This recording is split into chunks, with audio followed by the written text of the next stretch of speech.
여러분 안녕하십니까? 오늘도 참으로 좋은 날입니다. 하나님의 영광이 충만하시기 바랍니다. 저는 오늘 여러분과 함께 베드로전서 1장 6절로 7절의 말씀을 가지고 고난의 유익이란 제목으로 은혜를 나누고자 합니다.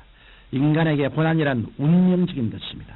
만일 아담과 하와가 하나님을 반역하지 않았다면 인간은 죄와 질병, 저주와 절망, 슬픔과 죽음의 고난은 당하지 않았을 것입니다.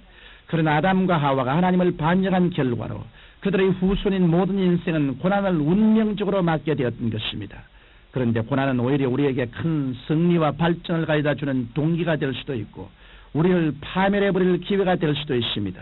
이러므로 우리가 고난에 바로 대처하기만 하면 그 고난은 오히려 우리에게 큰 유익이 되는 것입니다.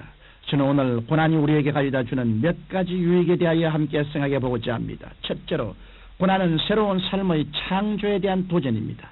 영국의 유명한 역사학자인 토인비 박사는 인간의 역사는 도전에 대한 응전으로 이루어진다고 말했습니다.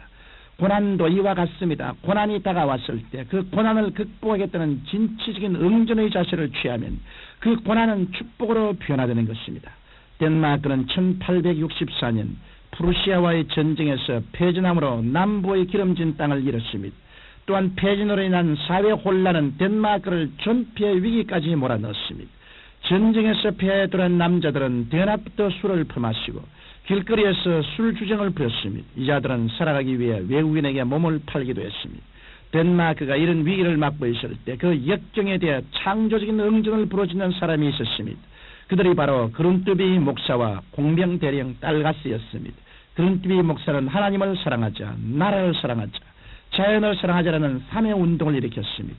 패전하고 돌아온 공병 대령 딸가스는 밖에서 이런 국토, 안에서 찾자라는 슬로건을 내걸고 사람들을 모아 황량한 동토인 유틀란트 반도를 개간하고 나무를 심기 시작했습니다. 유틀란트 반도는 북구의 거센 바람이 불어오는 땅이라 나무는 심자마자 죽어갔습니다. 그러나 딸가스 대령은 절망하지 않고 끊임없이 연구하며 나무를 심고 또 심었습니다. 드디어 집념의 연구를 통해 동토에서도 살아남을 수 있는 우수한 품종의 나무를 만들어내게 되었던 것입니다. 딸가스 대령팀은 그 나무를 모든 해변에 심었습니다. 그 결과 그 나무들이 자라 울창한 숲을 이루었고 북부에서 불어오는 냉한의 바람을 막았습니다. 그때부터 사람들은 그 모래 땅에 들어가 거센 고난과 싸웠습니다. 그 후 덴마크는 100년 안에 세계에서 가장 모범적인 농업가로 발전하게 되었던 것입니다. 만일 덴마크가 패전했을 때 덴마크 국민들이 일어나 고난에 대해 억센 응전을 하지 않았다면 덴마크는 지상에서 사라지고 말았을 것입니다. 이러므로 중요한 것은 고난이 다가왔을 때 그 고난에 응전한 우리의 자세인 것입니다. 우리는 고난이 다가왔을 때 그 고난을 새로운 삶을 창조할 수 있는 계기로 삼고 하나님께 기도하면서 할 수 있거든이 무슨 말이냐. 믿는 자에게는 능치 못할 일이 없느니라는 태도로 그 고난에 응전해야 할 것입니다. 둘째로 고난은 인격 변화의 동력이 됩니다. 여러분 한번 가만히 생각해 보십시오. 여러분이 등 따숩고 배부를 때 땅을 치고 간절하게 회개한 적이 있었나요? 아마 그렇지 않았을 것입니다. 그러나 큰 고난이 다가와 개인, 가정, 생활, 자녀 문제에 부딪혀 전전긍긍할 때는 자신을 살펴보고 회개하게 되는 것입니다. 그래서 그 회개를 통해 위대한 인격적인 변화를 가져오게 되는 것입니다. 나아가서 고난을 당하면 자기를 성찰하게 되어 하나님 앞에서 겸손해지는 것입니다. 물은 높은 곳에서 낮은 곳으로 흐릅니다. 하나님의 은혜는 하나님 앞에서 낮아진 사람에게 임하는 것입니다. 이러므로 고난이 다가왔을 때 자신을 성찰하고 하나님 앞에서 겸비한 자세를 취하는 사람은 축복의 그릇을 준비하게 되는 것입니다. 그뿐만이 아니라 고난은 자아를 깨뜨리는 동기를 마련해주고 하나님을 의지하게 해줍니다. 누구든지 고난을 당하게 지내는 인간의 힘을 의지합니다. 그래서 인간적인 삶, 그 얕은 물에서 안주하려고 합니다.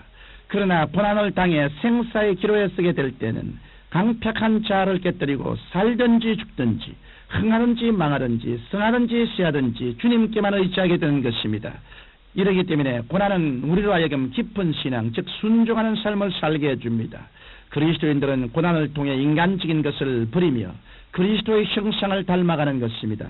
조각가는 아무런 모양이 없는 돌을 가지고 증으로 돌을 찍어냅니다. 돌을 찍어낼 때 금속 성소리가 나고 파편이 튀고 먼지가 나면서 돌의 모서리가 찍혀나가면 나중에는 아름다운 하나의 예술작품이 완성되는 것입니다. 이처럼 하나님께서는 말씀의 전과 성령의 능력으로 그리스도인들을 예수 그리스도의 모습으로 다듬고 계시는 것입니다. 인간적인 것들이 찢겨나가는 아픔, 그 고난이 없이는 그리스도의 형상이 나타나지 않은 것입니다. 이처럼 고난은 우리의 인격에 변화를 일으키는 동력이 되는 것입니다. 셋째로 고난은 강인한 인격을 만들어줍니다.